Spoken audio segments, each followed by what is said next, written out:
So, Carla has a female puppy golden retriever, and the golden retriever is lovely, very active and a fast learner. But Carla's finding that the puppy has been biting a lot, especially their 5-year-old daughter. And they've got her toys, but she still destroys everything in the house. Okay.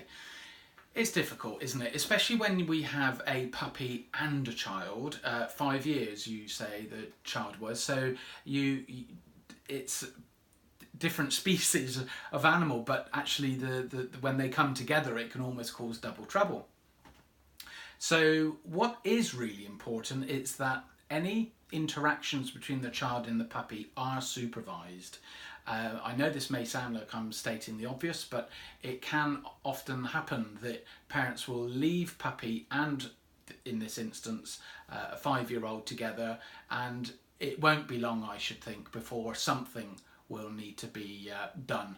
So do make sure, if you're not already, but do make sure all those interactions are supervised, because your role as the parental overseer in this situation is really about guiding the child so that the child isn't overexciting the puppy, and that should the puppy become overexcitable towards the child, that you can intervene and redirect the puppy's behaviour as well.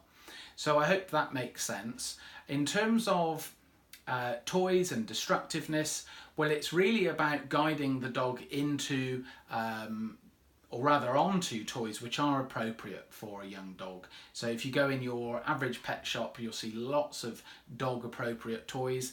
When you have children around as well, of course, it can easily mean that the dog is getting confused as to what's for the puppy and the toys which are appropriate for the child, because of course your dog is not to know any better.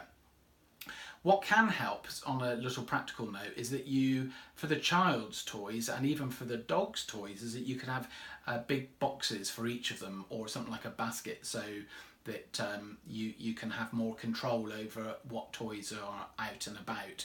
So periodically you can put all the toys back in the basket that are for the child, and the same for the dog, and so we can help create a bit of division there, and that you as the parent can bring those toys out occasionally, well, on a regular basis in fact, and then be having more supervised play with the child and the dog, or both together or individually.